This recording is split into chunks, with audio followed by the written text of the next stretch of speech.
Il a tant rêvé d'étoiles. Plus de 40 ans durant, David Bowie a été un astre majeur de la musique. Il en est désormais une légende. Voici son extraordinaire histoire.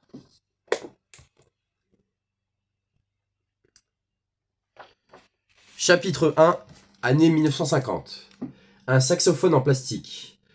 Dans la prude et grise Angleterre des années d'après-guerre, encore marquée par les séquelles du conflit, la musique incarne une échappatoire, un espoir, une promesse d'ailleurs, dans un élan partagé avec tous ceux de sa génération. Un jeune londonien de la petite middle class, David Robert Jones, va y investir tous ses rêves de gloire et d'évasion inspirés par un demi-frère étrange et admiré. Le monde était dévasté. On se souviendrait de la guerre comme d'un grand trou noir qui avait célébré la mort. Le désir d'une autre vie s'imposait, une vie illuminée par de nouveaux héros. L'un d'eux est né le 8 janvier 1947 à Brixton, quartier meurtri mais vivant du sud de Londres. Son premier nom était David Robert Jones. Mon Dieu, Peggy, votre enfant a le visage d'un ange. Un ange qui aurait traversé plusieurs vies. 1953. Les Jones ont quitté Brixton pour Bramley, petite ville toute grise de la banlieue londonienne. Votre enfant n'est pas comme les autres, Madame Jones. Je veux dire, il est intelligent, mais il est trop souvent dans la lune. Ça ne l'aide pas à se faire des amis. Vous devriez... Ne me dites pas ce que j'ai à faire, mademoiselle. David changera. Il changera. Il n'est pas comme les autres. Les mots de la maîtresse d'école résonnent comme une malédiction. Peggy pense à ses deux sœurs internées en hôpital psychiatrique. Et surtout à Terry, son autre fils, le demi-frère de David.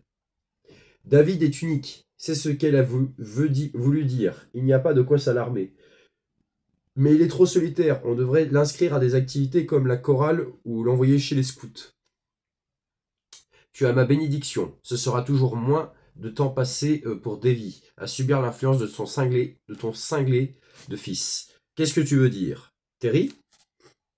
Hey, Space Boy, il est tard, tu devrais être au lit. J'ai plus envie de dormir, c'est papa et maman. Ils ont encore crié très fort. Je sais, mais ne t'inquiète pas. Ce n'est pas à cause de toi. Demain, tout sera oublié. Maman va te cuisiner un bon repas et papa te fera écouter plein de disques. Allez, viens, puisque tu es là, tu vas regarder l'épisode de The Quatermass Expirum avec moi. C'est l'histoire d'un martien qui veut conquérir la Terre en contrôlant l'esprit d'un astronaute. Cool! Premier voyage de David dans les étoiles. Mais plus que les images, c'est de la musique, du feuilleton, le morceau Mars composé par Gustav Holst qui subjugue l'enfant. 1958. Terry a fini son service militaire et revient à Bromley. David est très proche de ce frère qui dévore du Kerouac et s'enivre de Charlie Mangus. Il n'est pas comme les autres, mais pourtant semblable à ceux de sa génération. Elle est bien triste cette chanson Space Boy. Elle s'appelle Incrone. C'est Devin Key qui chante. Tu es triste toi aussi. J'ai entendu papa dire que tu étais fou et maman pleurait. Ah ah ah ah. Oui, c'est vrai, je suis peut-être cinglé. Mais eux, ce sont des frics. Écoute, Davy, j'ai parfois des nuages noirs dans ma tête. Ils ne me font voir des rêves alors que je suis éveillé, et dans ces moments-là, c'est comme si j'étais quelqu'un d'autre. Mais crois-moi, ce n'est pas grave. Je ne veux pas devenir fou, Terry. Idiot, les nuages noirs ne peuvent rien contre toi. Et tu sais pourquoi? Parce que tu es quelqu'un de brillant, Davy. Janvier 1959. David fête ses 12 ans. Joyeux anniversaire, Davy. Tu peux ouvrir ton cadeau maintenant. Merci, papa. Oh, un saxo. Il est blanc comme celui de Charlie Parker. Mon Dieu, ce n'est pas du jazz, ça.